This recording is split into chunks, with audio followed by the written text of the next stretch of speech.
Assalamualaikum warahmatullahi wabarakatuh.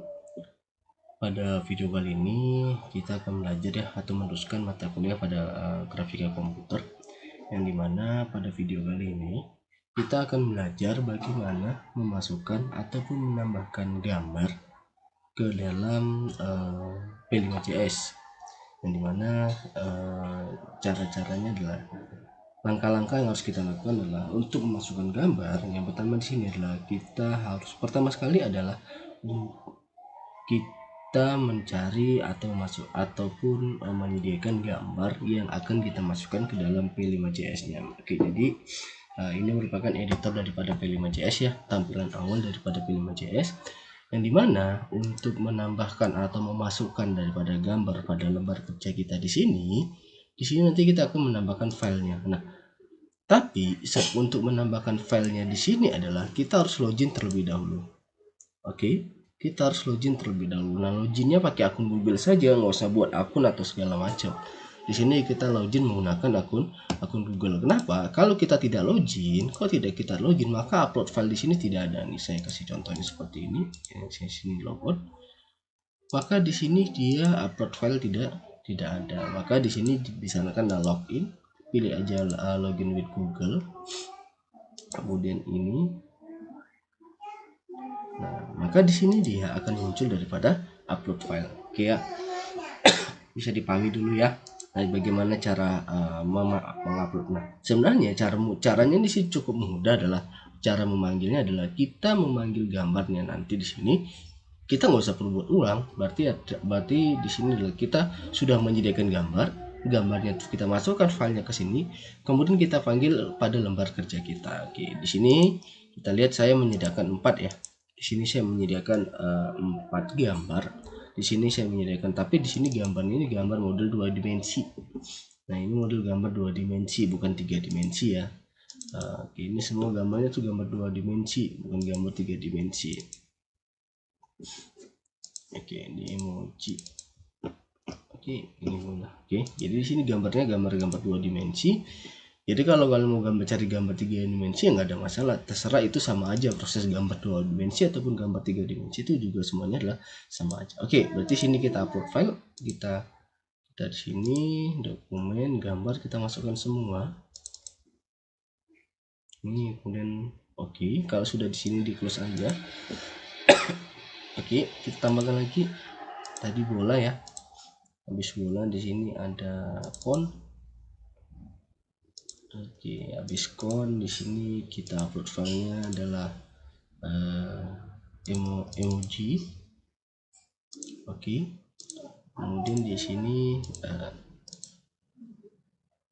kita masukkan itu adalah kubus. Oke, jadi ada 4 gambar di sini, 4 gambar yang akan kita masukkan. Oke, jadi yang pertama sekali kita di sini adalah bagaimana cara menginputkan gambar. Cara menggunakan input gambar adalah berbagai macam ya. Oke, bisa menggunakan preload, bisa juga menggunakan daripada ya sebenarnya fungsi utama sebenarnya adalah preload ya. Cuman nanti banyak bisa menggunakan texture box dan segala macam. Tapi di sini kita pertama adalah kita gunakan yang texture box dulu. Oke, berarti di sini let texture box. Oke, di sini coba diperhatikan besar dan kecilnya. Oke, di sini kita lihat besar dan kecilnya di sini. Oke, ini.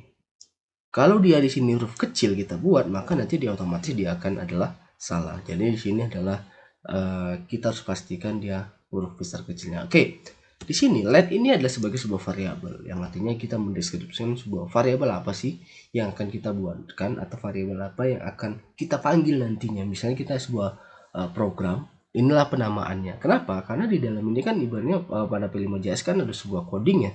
Jadi dalam sebuah coding itu perlu yang namanya penamaan. Nah, let ini adalah sebagai penamaan.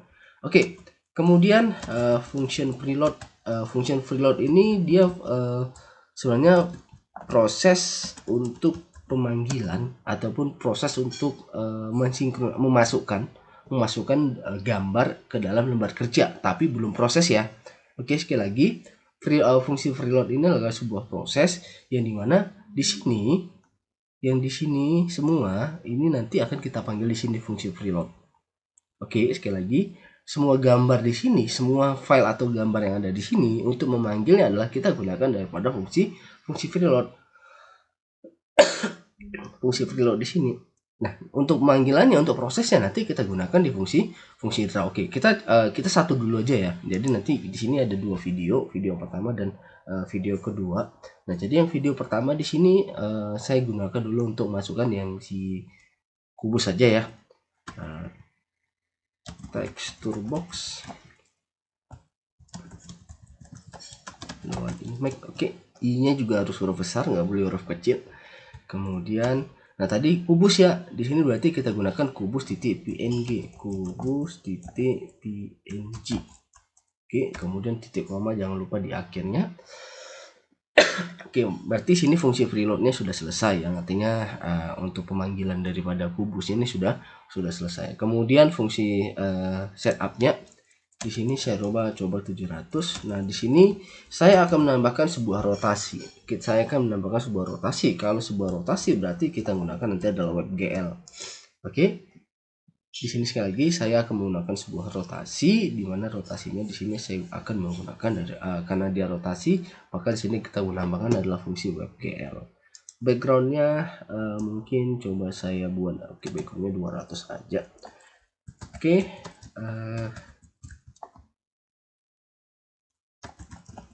Nanti kalian bolehlah ya bereksperimen sendiri daripada penggunaan daripada ini.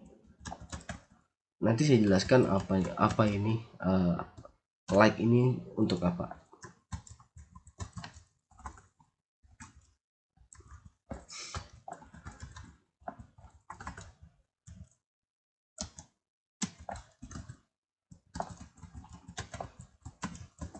Kemudian sini kita buat backgroundnya itu green, kemudian rotate Y.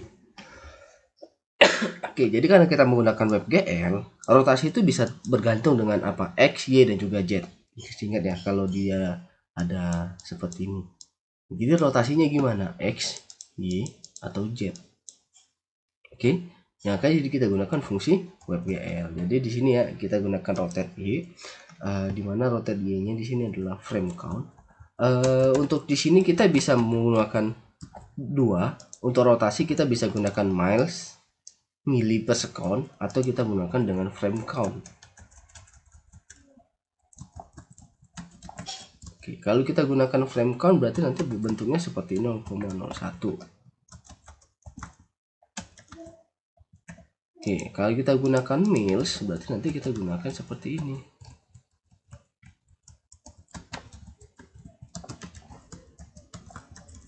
Sebenarnya sama aja, kita menggunakan rotasi yang mana di sini.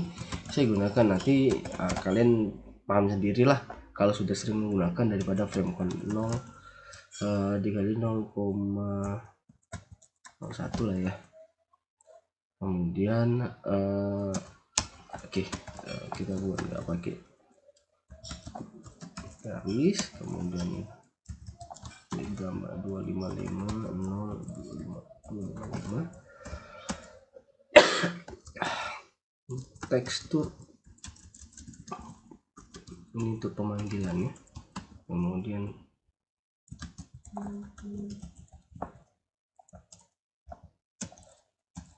nah di sini nanti saya jelaskan apa itu mouse Y. Oke, coba kita jalankan dulu.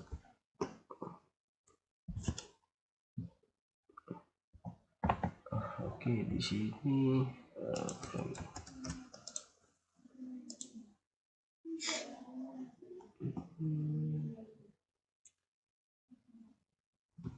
di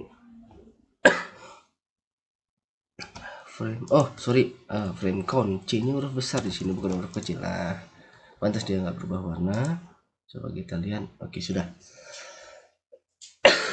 Nah, seperti ini kurang lebih program kerja kita, gambar kita ya. Gambar kita tuh kurang lebih seperti ini. Nah, ini gambar aslinya. Oke, saya jelaskan. Nah, di sini let texture box ini tadi sudah saya katakan, di sini kita gunakan adalah untuk membuat sebuah variabel atau penamaan daripada sebuah lembar kerja kita, yang artinya di sini kita butuhkan sebuah variabel. Di sini kita sebutkan namanya variabelnya. Di sini dia teksturnya untuk memanggil ataupun sebagai proses untuk menampilkan daripada si gambar yang akan kita munculkan. Nah, di sini preload tadi sudah saya katakan bahwasanya fungsi ini sebagai cara untuk memanggil. Kan sebenarnya kita baru menginput ya, menginput pada P5 editor P5JS-nya. Tetapi ini belum kita panggilkan ke lembar kerja. Belum kita gabungkan atau belum kita koneksikan. Jadi cara mengkoneksikannya adalah di sini. Oke, menggunakan fungsi preload. Di sini adalah texture box, penamaan daripada ini. Ini texture box yang sudah kita nama. Kemudian pemanggilannya adalah ini, yang artinya adalah kubus.png ini bukan lagi namanya kubus.png, tetapi dia adalah texture box. Oke ya. Apakah namanya hanya texture box? Tidak, boleh berbeda. Boleh berbeda. Ya, benar, boleh berbeda. Boleh kalian gunakan nama yang lain dan segala macam, itu bisa kalian gunakan untuk penamaan variabel di sini. Oke, bisa dipahami. Load image. Nah, inilah yang harus sama. Yang artinya adalah texture box ini adalah nama. Nama apa yang kita gunakan? Maka di sini load image. Kita ngambil gambar dari mana? Si kubus.png. Oke ya. Kemudian fungsi setup ini ya fungsi untuk mendesain daripada si Canva-nya, mungkin sudah pada paham. Nah, fungsi draw, ambient light. Nah, di sini ini kita berkaitan dengan mouse ini. Oke. Jadi sebenarnya kalau dia tidak ini, sebenarnya gambarnya tuh hanya mutar-mutar biasa aja gitu, hanya mutar seperti ini aja gitu. Tetapi karena di sini ada ambient point light, jadi di sini adalah ketika gambarnya ini kita dekatkan, nanti dia bisa berubah-berubah bentukannya, ukurannya seperti ini. Tapi dia berdasarkan dengan mouse ya. Oke, dengan mouse Y. Bukan mouse X. Kalau mouse X kan kiri kanan, mouse Y. Nah, karena di sini kita berdasarkan dengan si box mouse Y-nya. Kalau kita buat misalnya mau berubahnya kiri kanan, berarti di sini kita gunakan mouse X. Maka misalnya serong seperti ini, berarti dia untuk mouse gen. Oke, bisa dipahami ya. Karena dia mouse Y, tadi balik lagi X, Y, kemudian Z. Kalau Y berarti di atas bawah. Ketika kita geserkan kursornya ke atas bawah seperti ini, maka dia gambarnya akan berubah bentuk seperti ini. Nah, tadi saya katakan ini gambar 2 dimensi, makanya gambarnya itu yang ke belakang itu acak-acakan. Tapi kalau yang kita masuk gambar 3 dimensi, maka nanti gambarnya tuh ya kalau dia belakangnya sudah ada 3 dimensi, udah ada bentuk belakangnya, maka nanti yang diputar ya bentuk belakangnya, bukan seperti ini gitu. Kan ini kan yang tadi yang saya inputkan itulah gambar 2 dimensi. Nah, fungsi ini ambient light inilah fungsinya daripada untuk ini. Nah, point light inilah proses menggeserannya 0, 200, 255, negatif 200, negatif 100, negatif kemudian 25, 255 poinnya. Jadi kalau kita gesernya berdasarkan dengan ini 0, 200, 255, 2 minus 200, minus 100, kemudian 255. Oke, bisa dipahami ya. Nah, jadi pergeserannya itu berdasarkan dengan ini. Frame count inilah untuk memutarkannya. Oke, mau kita buat lebih cepat ya kita misalnya 0,1. Nah, dia lebih cepat, auto refresh aja ya. Nah, dia lebih cepat gitu. Oke, kita buat misalnya 0,5 ya. Lebih kencang lagi gitu. Oke, paham ya? Berarti di sini 0,1 aja biar agak slow aja. Oke, nah di sini dia. Nah, ini cara untuk memasukkan gambar ataupun memanggil objek ataupun gambar yang sudah ada tanpa harus kita buat ke dalam lembar kerja di P5JS kita. Nah, ini texture box texture box ini gunanya adalah nih, kita akan proses pemanggilan ini menggunakan fungsi tekstur ini. Bentuknya seperti ini karena dia fungsi tekstur. Nah, di sini texture box kita panggil si tekstur boxnya, inilah dia posisi tekstur box. Maka di sini adalah load image-nya. Oke, mudah-mudahan bisa dipahami. Kalau mungkin ada yang mau ditanyakan, boleh langsung konsultasi dengan saya terkait dengan proses pemasukan gambar tersebut.